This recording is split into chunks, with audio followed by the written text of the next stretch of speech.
Iman ini kafir, selesai, tidak ada urusan.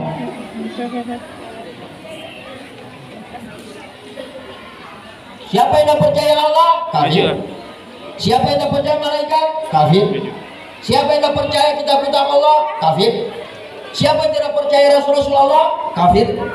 Siapa yang tidak percaya adanya kiamat? Kafir. Siapa yang tidak percaya adanya takdir? Kafir. Jadi orang Islam ini kalau mau kafir, tidak usah keluar dari agama Islam, tidak usah percaya rukun iman saja, sudah kafir. Besok mati masuk neraka. Ayo, mana mau?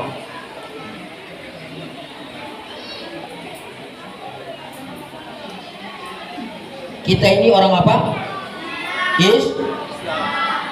Islam itu ada rukunnya. Rukun Islam itu ada berapa? Satu, mengucapkan dua kalimat syahadat.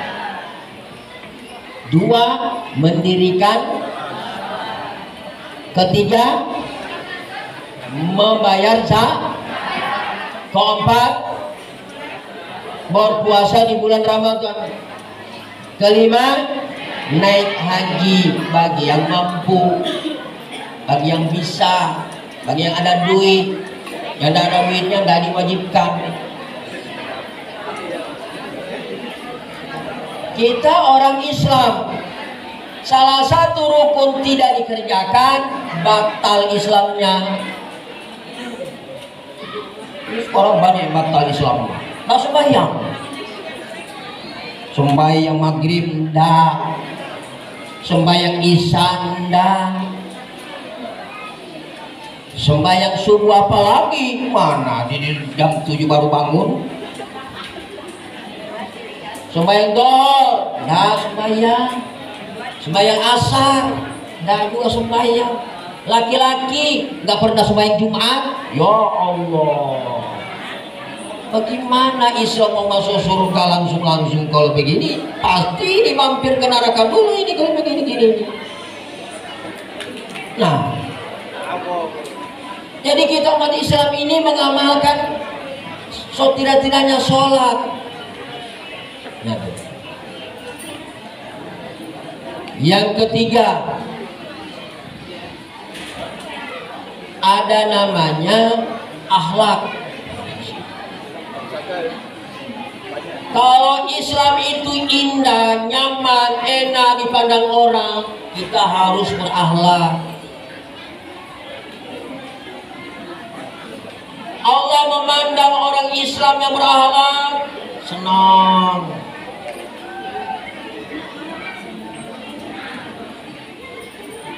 Jadi kita ini orang Islam beriman, beribadah, sholat, berakhlak. Pasti orang ini kalau mati yadkhulunal jannata bighairi hisab, masuk surga tidak diperiksa lagi. Asal beriman, beribadah, akhlak. Itu rahasianya.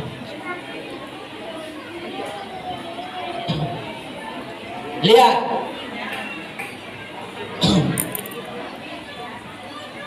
kelahiran Nabi itu disyukuri oleh umat Islam. Kenapa? Nabi itu adalah Nabi yang paling dicintai oleh Allah. Agama yang dibawanya agama yang paling dicintai oleh Allah.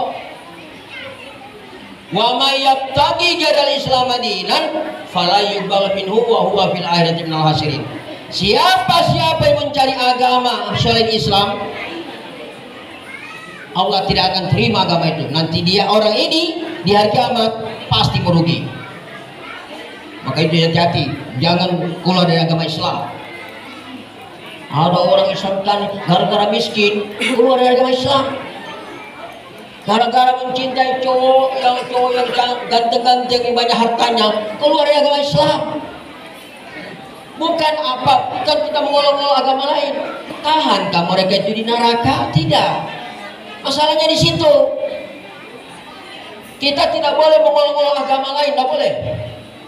Tidak boleh menghina agama lain. Yang menjadi kasihannya itu, kasihan. Kita Pak di penjara 1 tahun, mana tahan di penjara itu? Bagaimana dibakar-bakar di dalam neraka? Tahan kah itu? Nauzubil. Inilah Nabi dilahirkan.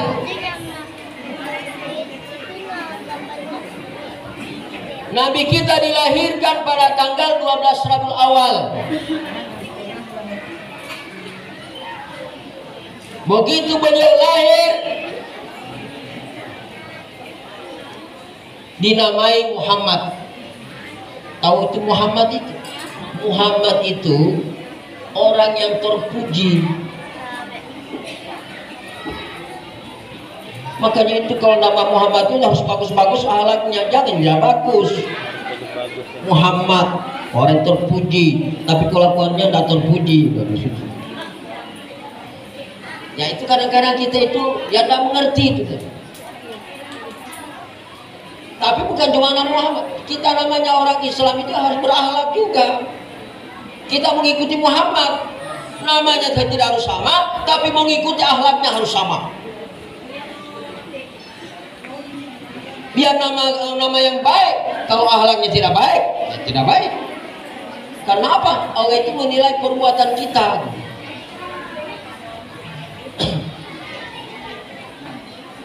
Setelah dilahirkan Nabi kita Muhammad SAW, setahun 2 tahun Nabi kita dipelihara oleh seorang yang namanya Halimatus Sa'diyah. Setahun 2 tahun kembali kepada ibunya. Kemudian ibunya membawanya ke Madinah, pergi menziarahi makam ayahnya. Karena Nabi kita ini waktu lahir tidak punya bapak, bahkan sudah meninggal duluan. Dia masih dalam perut ibunya. Disitulah Nabi kita menziarahi makam ayahnya di Madinah itu. Bayangkan betapa jauhnya dari Mekah ke Madinah itu. Dia ditemani oleh datunya namanya Abdul Muthalib. Setelah menziarahi makam ayahnya, pulang ini ada di satu kampung namanya Abwa. Ibunya sakit di kampung orang. Sakitnya bukan sembuh, malah tambah parah, meninggal di kampung orang. Loh, Nabi Muhammad masih 6 tahun. Yang tadinya tidak pernah melihat bapaknya, sekarang ibunya sendiri meninggal di hadapannya. Bagaimana sedihnya itu Nabi kita itu. Akhirnya berdua sama datunya melanjutkan ke Mekah. Bagaimana sedihnya itu Pak. Ya Allah, seorang anak kecil ditinggal ibunya, meninggal di kampung orang. Ya terpaksa datunya ini memelihara Muhammad sampai 8 tahun, meninggal lagi datunya. 2 tahun saja dipelihara. Kembali kemana dia? Ke pamannya namanya Abu Thalib. Nah, sampai Nabi kita besar, sudah berbelasan tahun, Nabi kita mendapat gelar Al-Amin. Apa artinya Al-Amin? Yang dipercaya. Artinya akhlak Nabi kita ini Pak, bukan hanya dia menjadi Nabi baru akhlak yang bagus. Sejak dari kecil Nabi kita ini sudah bagus akhlaknya, masih kecil. Kenapa? Karena setiap Nabi itu dilahirkan, dia tidak diajar oleh manusia, dia langsung diajar oleh Allah melalui malaikat Jibril. Iya, tidak pernah. Semua Nabi begitu. Tidak pernah dia diajar-ajar oleh manusia. Sehingga itu tidak heran kenapa orang itu jadi Nabi tidak terkenal di mata umum, tidak terkenal di ceramah-ceramah mau bicara depan orang, tidak pernah. Sekalinya muncul, siapa itu? Tidak pernah terkenal jadi Nabi. Kenapa itu? Hikmahnya, nabi-nabi yang dilahirkan itu dipelihara oleh Allah. Dan nabi-nabi itu contoh manusia, kalau mau masuk surga ikut nabi. Kalau tidak mau masuk surga, ya nggak usah ikut nabi. Begitu dia ceritakan. Nabi itu contoh orang yang pasti masuk surga, tidak akan mampir ke neraka. Nah, kalau kita mau ikut Nabi, ya begitu. Ya. Kemudian Nabi itu umur 25 tahun dia dilamar oleh seorang janda. Siapa namanya itu? Namanya Siti Hadijah. Janda ini kaya sekali, hartanya banyak. Aneh kan, kenapa dia yang melamar Nabi Muhammad? Biasanya kan laki-laki yang melamarnya. Ada aneh kan? Kenapa? Ternyata dilihat-lihat karena akhlaknya Nabi. Waktu itu kalau laki-laki, ya ini susahnya laki-laki. Kalau terlalu berakhlak, suka banyak juga perempuan yang suka sama dia.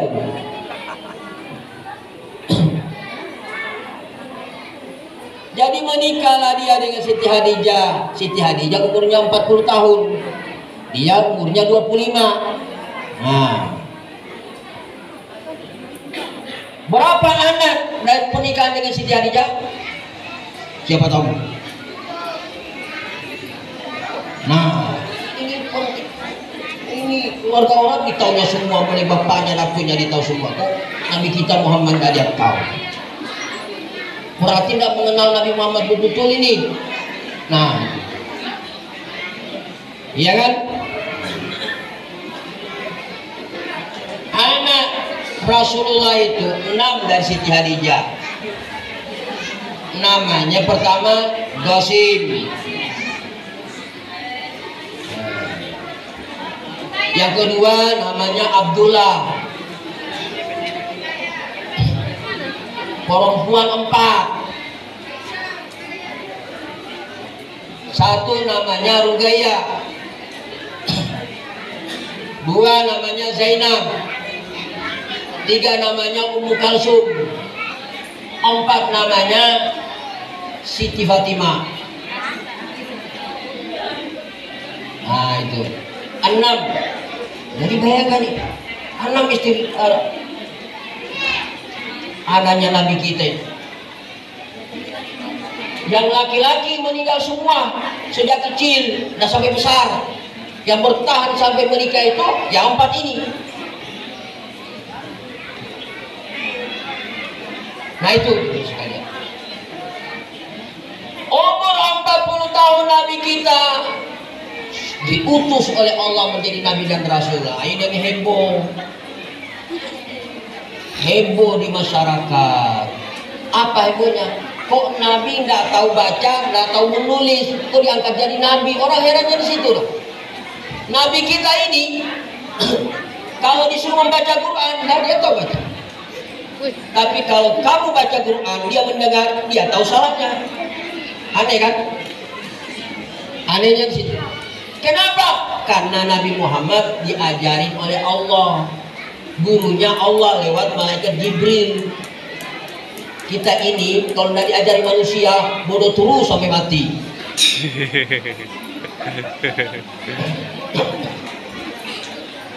Nah, selama 10 tahun Nabi Muhammad di Mekah berdakwah 10 tahun di Mekah berdakwah itu. Tantangan Nabi kita itu luar biasa. Orang yang menolak agama Nabi Muhammad luar biasa. Itu sedihnya Nabi kita itu. Bayangkan bapak-bapak sekalian, andai kata Nabi kita stres, berhenti berdakwah, pastilah kita ini tidak menjadi agama Islam. Itulah syukurnya kita pada Nabi Muhammad. Tapi Nabi Muhammad tetap beliau tahan bagaimanapun penderitaannya. Tetap dia mengajarkan agama Islam. Pada kalau 10 tahun karena sudah puncaknya, mau rencana mau dibunuh orang dia, dapat wahyu dari Allah Subhanahu wa taala, harus pindah. Jadi Nabi Muhammad itu pindah ke Madinah karena perintah Allah. Karena di Mekah sudah tidak aman. Pindahlah dia di Madinah. Kenapa dipindahkan di Madinah? Karena di Madinah orangnya bagus-bagus, akhlaknya bagus-bagus. Orang Madinah, dia tahu Nabi Muhammad datang berpindah ke Madinah. Mereka sebagian orang menyambut Nabi Muhammad di perbatasan. Pakai terbangan lagi. Jadi pakai terbangan itu sudah zaman itu. Cuma terbangannya yang mungkin tidak sehebat seperti ini. Ya seadanya lah. Disambut dengan lagu-lagu yang menyanjung Nabi Muhammad, memuji Nabi kita. Apa lagu yang terkenal pada zaman itu? Masih ingat? Masih. Tola al-badru alaina min syaniyatil wada'i wajaba syukru alaina mada'a lillahi da'i ayyuhal mabusu biha jikta bil amil muta'i kun syafi'an ya habibi yawmal qiyamati musfirat.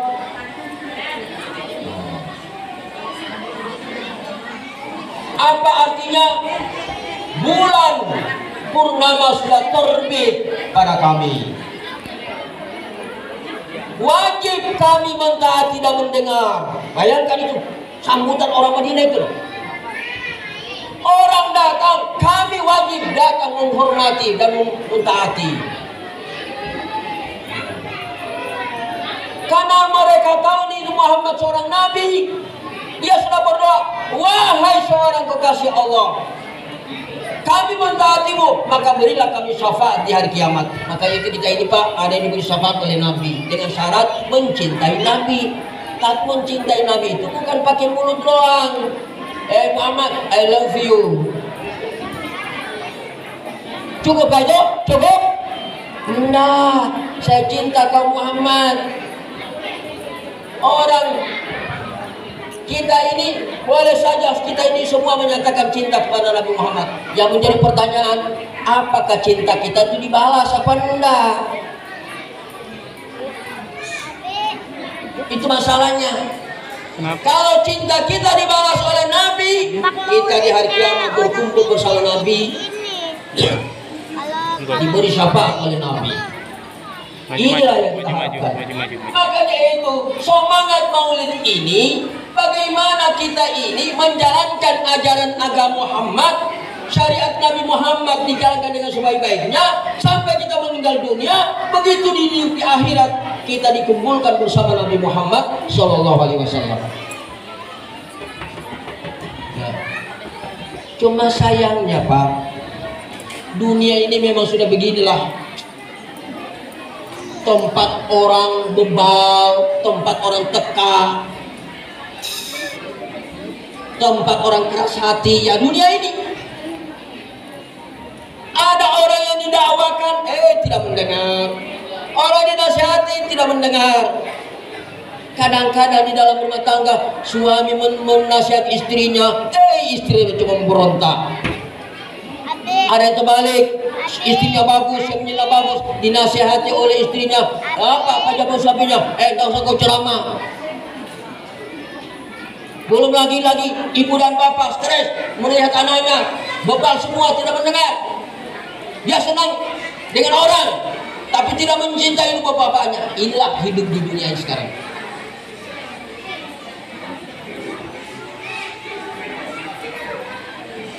Lihat,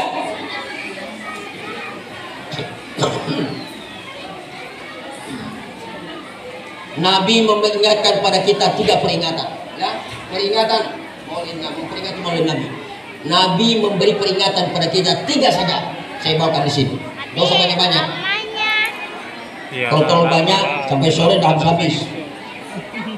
1, apakah kata Rasulullah, ismasita fa innaka mayyitun. Hidup kalau suka-suka kau, hiduplah suka-suka kau, tapi jangan lupa kau pasti mati. Ayo, kau mau hidup gaya apa? Silakan. Mau ikut siapa? Silakan. Mau ikut orang-orang banyak? Silakan.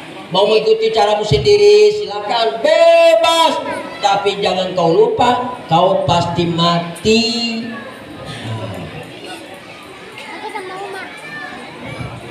Kenapa?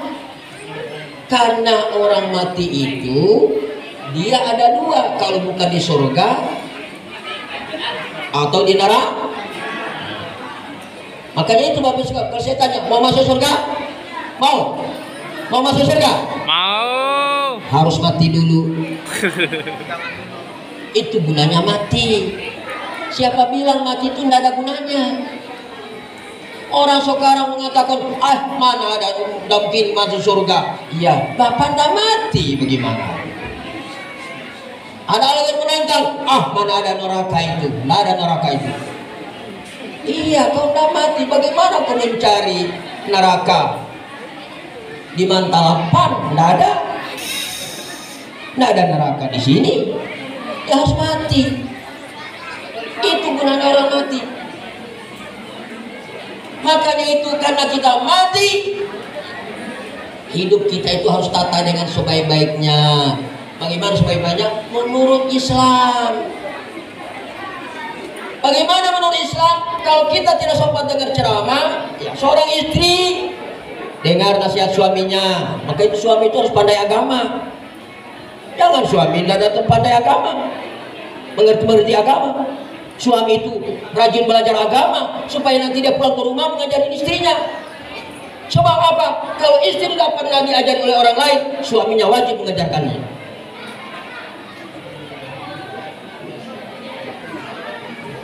Istri dilarang durhaka sama suaminya. Kenapa? Karena pusat pendidikan istri itu adalah di suaminya.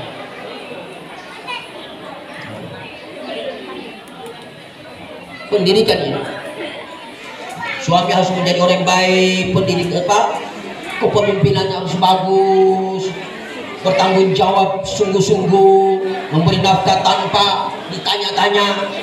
Wajib nafkah itu. Istri tidak perlu minta-minta, ya kan?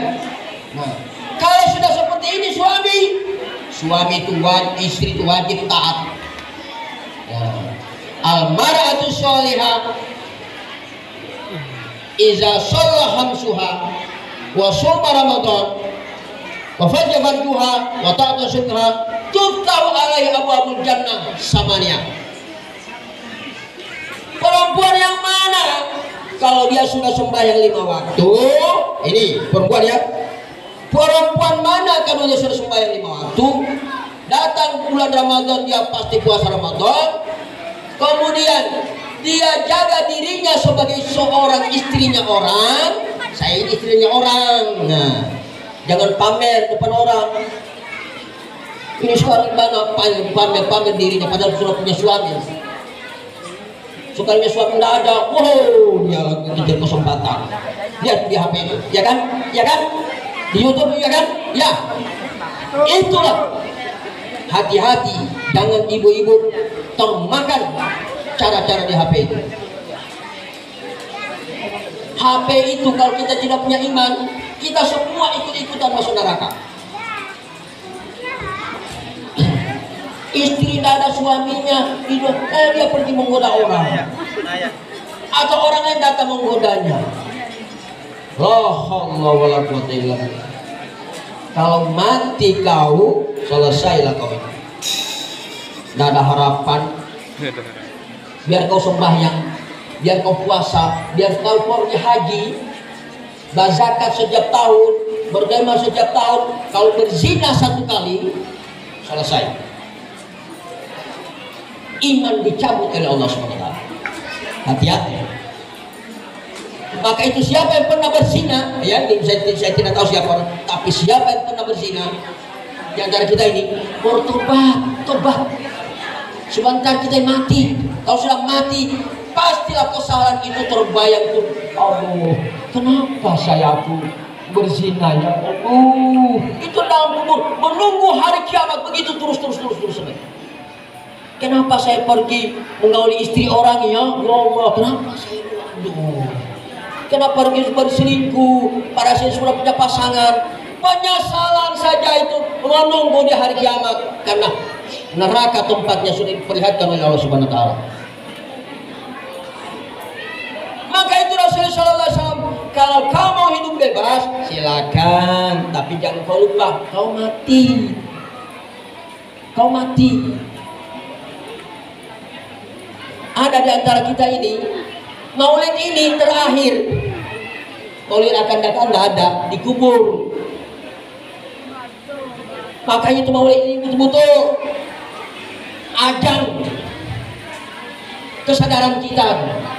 Pegang abang. Kalau dulu-dulunya kita selama ini belum baik, pegang. sekarang kita harus perbaiki. Siapa tahu maulid akan datang, kita tidak ada. Nggak masalah, walaupun kita tidak ada. Yang penting kita masuk surga.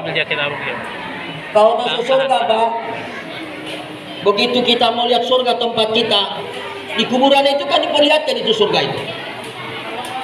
Paham? Begitu kita melihat itu surga, apa bilangnya? Kenapa kau tak aku dari dulu nak mati ya? Ayangkan itu kuburan itu. Kenapa? Karena kuburan itu ghurfatun min ghurafil jannah wa hufratun min hufarin nar. Kuburan itu bisa menjadi salah satu kamar surga di antara kamar-kamar surga dan bisa juga menjadi jurangnya jurang neraka. Hati-hati. Yang kedua, peringatan dari Nabi. Wamal masyita fa innaka majziun bihi. Berbuatlah suka-suka kau. Mau bikin apa kau? Bikin baik silakan. Mau bikin yang buruk-buruk silakan. Silakan bikin saja. Tapi jangan kau lupa itu ada balasannya. Bapak-bapak ibu tahu perbuatan kita itu sudah jaminan rahin. Kullu mri'in bima kasaba rahin. Setiap orang itu perbuatan yang menjadi jaminan. Kalau perbuatannya itu diarahkan kepada kebaikan, jaminannya surga. Kalau perbuatannya itu diarahkan kepada yang jelek-jelek, jaminannya neraka. Kita ngomong yang baik dapat pahala. Kita ngomong yang buruk-buruk dapat dosa. Kita sembahyang dapat pahala. Kita mengaji dapat pahala. Kita berzikir dapat pahala. Kita menghasut orang dapat dosa. Kita berkata bohong berdosa. Kita mengutang nggak bayar-bayar berdosa. Kita selingkuh dosa. Durhaka sama orang tua dosa. Durhaka sama mertua dosa. Banyak betul dosa kita yang rupanya ya. Ya Allah, patutlah kita ini wajib bertobat. Bertobatlah kita sedikit. Yang ketiga, ini hujan ya. Nanti berhenti hujan, berhenti kita ya. Siap. Kalau nggak berhenti, aku susah. Ya. Jadi Nabi mengingatkan, beramallah kau, berbuatlah kau, tapi jangan kau lupa itu ada pembalasannya. Itulah paman ya'mal misqala dzarratin khairan yara, paman ya'mal misqala dzarratin syarran yara. Barang siapa yang beramal sebesar zarah, sekecil apapun, kalau kebaikan akan dia lihat kebaikan dia kerjakan itu. Barang siapa yang beramal keburukan walaupun sebesar zarah, akan dia lihat keburukan itu. Nauzubillah min dzalik. Nah itu. Jadi bapak-bapak sekalian, kalau kita sudah tahu kesalahan-kesalahan kita selama ini, ya bertobat, itu solusinya. Itulah maha murahnya Allah Ar-Rahmanur Rahim, yang maha pengasih lagi maha penyayang. Orang yang berdosa sebesar apapun, kalau orang itu mau bertobat, dia akan dihapuskan oleh Allah Subhanahu dosa-dosanya. Kullu bani Adam khata'un wa khairul khata'ina tawwabun. Semua anak cucu Adam ini berdosa. Tetapi sebaik orang-orang berdosa itu kembali bertobat. Itu bertobat. Anak durhaka sama orang tuanya, bertobat. Jangan suka melawan orang tua. Ibu bapak kalau berenang nasihat, kau dengar, ya kan? Ada anak-anak sekarang ini masih kecil-kecil macam kamu ini sudah pandai melawan orang tua. Betul kan? Ya kan? Itu bukan ajaran Islam. Itu bukan orang yang mau masuk surga.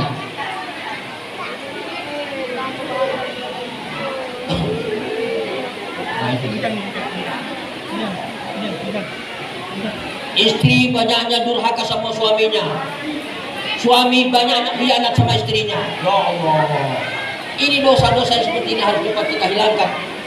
Kalau kita tidak hilangkan, kalau sampai mati, keburu mati, berarti dosa itu terbawa. Kalau sudah terbawa, na'udzubillah min dzalik. Yang terakhir pesan Rasul apa? Homma syeda fa innaka mufarikun bihi. Cintailah apa saja, siapa saja kau cintai. Tapi jangan kau lupa, kau sewaktu-waktu akan berpisah dengan dia. Istri mencintai suaminya, silakan. Suami mencintai istrinya, silakan. Ibu bapak mencintai anaknya, silakan. Anak-anak mencintai bapak-bapaknya, silakan. Setiap orang mencintai hartanya, silakan. Ada orang mencintai pekerjaannya, silakan. Ada orang mencintai hartanya, silakan. Ada orang mencintai profesinya, silakan. Tapi jangan lupa, kamu akan berpisah dengan orang-orang yang kau cintai. Kenapa? Orang-orang yang kita cintai ini di hari kiamat ada yang membantu kita, ada yang turut menyerumuskan kita. Ya, nanti lah orang masih berdosa ikut. Makanya itu kalau kita tidak hati-hati mengarahkan kecintaan, ini bisa berbahaya. Jangan lupa bahwa kita akan berpisah dengannya. Jadi bapak-bapak ibu sekalian, solusi dari kesalahan-kesalahan kita semua ini seperti yang saya katakan tadi adalah tobat. Nah, tobat yang at-taibu min zambihi kama la zambahu. Orang yang bertobat dari dosa-dosanya seperti dia tidak pernah berbuat dosa. Masya Allah, ini kabar gembira bagi setiap manusia ini, Pak. Kabar gembira. Nah, bertobat ini ada syaratnya. Pertama, syarat tobat itu pertama, dia mengakui kesalahannya, menyesali kesalahan itu. Yang kedua, bertekad untuk tidak mengulangi kesalahan itu. Nah itu Pak, bertekad untuk tidak mengulangi kesalahan itu. Itu syaratnya tobat. Kalau ada kesalahan yang berkaitan dengan sesama manusia, dia harus minta maaf kepada sesama manusia yang menjadi masalah dengan dia itu. Misalnya mengembalikan hartanya, ya kan? Kalau harta orang itu diambil, syarat tobatnya dipulangkan, dikembalikan. Jangan bapak-bapak, ibu sudah bertumpu hutang sama orang, baru datang, aku minta maaf ya. Mana bisa? Kembalikan. Kalau tidak dikembalikan, namun syarat. Jadi kalau hanya berkaitan dengan kesalahan dua, yaitu memahami dan mengetahui bahwa dia salah, sadar atas kesalahannya. Yang kedua adalah bertekad untuk tidak mengulangi kesalahan itu. Kalau berkaitan dengan sama manusia, tambahnya satu, yaitu meminta maaf atau meminta kehalalan daripada kesalahan dengan sama manusia. Makanya itu Bapak sekalian, ternyata Bapak sekalian, kesalahan itu kebanyakan dengan sama manusia. Maka itu jaga hubungan. Makanya itu Nabi bersabda, "Kunu ibadul ihwanan." Jadilah kalian itu hamba-hamba Allah yang bersaudara. Orang itu bersaudara. Sebenarnya Bapak-bapak sekalian, persaudaraan umat Islam itu kalau paham, tidak ada umat Islam dibentrok. Umat Islam tidak akan berkelahi. Tidak ada itu. Kenapa? Kalau siapa yang menyerang saudaranya Islam, maka dia tidak boleh jadi orang tidak beriman. Nauzubillah min dzalik. Oleh karena itu Bapak-Bapak sekalian, marilah kembali kepada Allah Subhanahu wa taala. Dan semoga kita dengan perayaan Maulid Nabi ini kita menjadi orang yang kembali menjadi orang yang suci dan bersih karena kita sudah ingin bertobat kepada Allah Subhanahu wa taala. Dengan bertobatnya kita, kemudian kita berharap dengan berjumpa dengan Nabi kita Muhammad SAW dan sekaligus mendapat syafaatnya Nabi kita Muhammad SAW. Jadi demikian apa yang saya sampaikan, semoga manfaatnya. Sebelum saya akhiri, saya bagi-bagi uang. Tapi syaratnya harus jawab pertanyaan. Ya kan?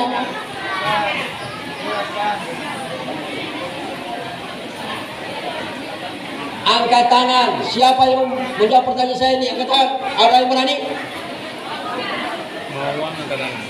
Saya enggak tanya dulu. Saya minta siapa yang berani menantang. Angkat tangan. Ada yang berani? Setelah angkat tangan baru saya tanya. Ya, yang saya tanyakan ini bukan selain yang saya tanyakan ini yang di dalam ceramah tadi. Kenapa? Saya ingin menguji sampai di mana ketekunan bapak-bapak itu mendengar ceramah. Oh, tidak ada yang berani. Kalau begitu saya nanya dulu.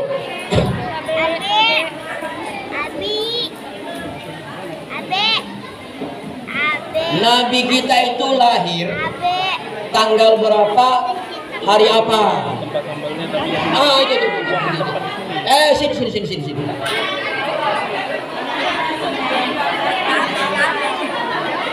Kalau dijawab di situ uang saya kasih, tak kasih saya uang.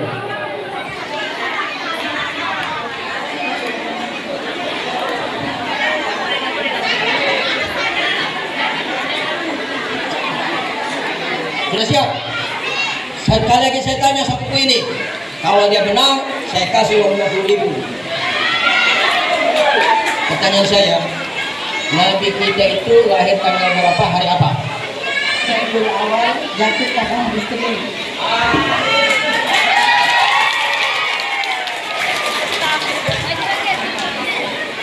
Lagi. Siapa yang bisa menjawab? Ada? Hah? Ada yang bisa jawab? Itu kan biasa kan orang hebat kan?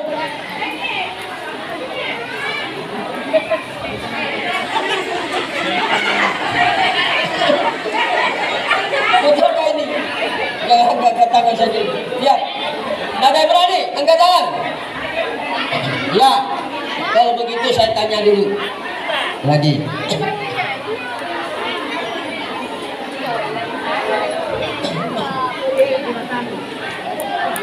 Nabi kita itu setelah lahir ada seorang ibu yang pernah memeliharanya. Siapa namanya? Ah, ini. Sini.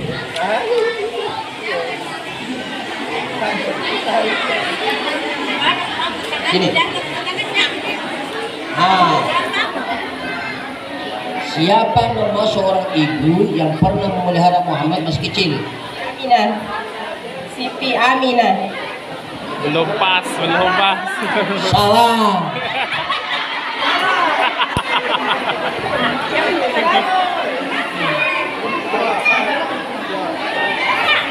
Ya, saya robah. Sudah bocor jawaban. Sudah keluar rahasia. Ya.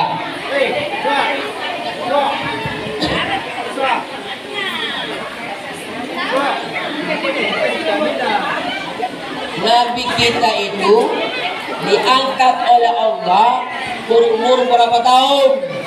Nah, sini.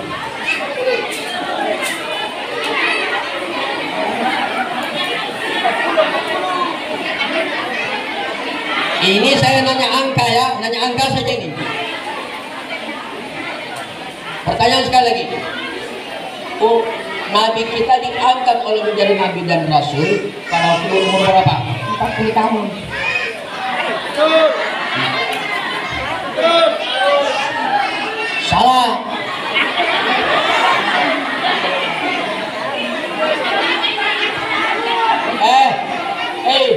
Sini. Betul.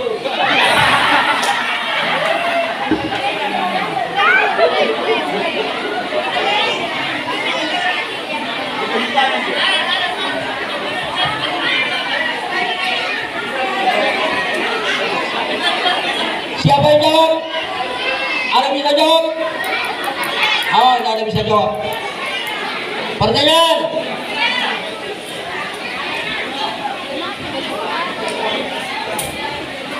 Anak Nabi kita itu ada 6. Saya minta, ya betul. Itu yang istri yang lain. Baru hebat ini. Saya bilang sebut lagi. Iya, yang saya sebutkan ini di antara 6 itu ada anaknya perempuan. Siapa semua itu? Bisa jawab? Ini. Sini. Cuma hati-hati, kalau salah lagi kemain malunya. 2 kali nggak dapat uang, 2 kali nggak dapat uang. Iya, 4 orang perempuan dari anak Nabi kita. 1, Rukaiah. 2, Siti Fatimah. 3, Kalsum. 4, Zainab.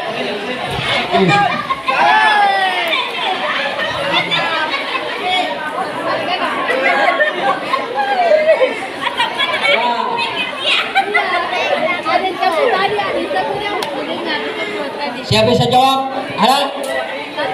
Ada bisa jawab? Ini Nabi kita berdakwah di Mekah itu bukan main susahnya. Menderitanya Nabi itu berdakwah di Mekah. Berapa lama Nabi itu berdakwah di Mekah itu sampai menderita? Ini.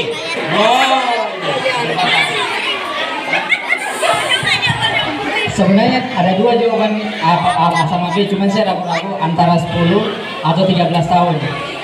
Dan di Mekah 10 tahun. Ya, itu yang saya tanya di Mekah. Kalau jawab 13, salah. Terakhir. Wah, ini lebar uangnya ini lebar. Iya. Ada 3 pesan Nabi tadi bersama kita. 1 saja. Siapa yang ingat pesan Nabi? 1 saja. Ada berani? Pesan Nabi ada 3. 1 saja disebutkan. Siapa? Ada? Yang sudah, tidak boleh lagi sudah. Siapa? Ada? 3 pesan. Itu sini. Iya. Sini. Ayo cepat. 1 saja pesan Nabi.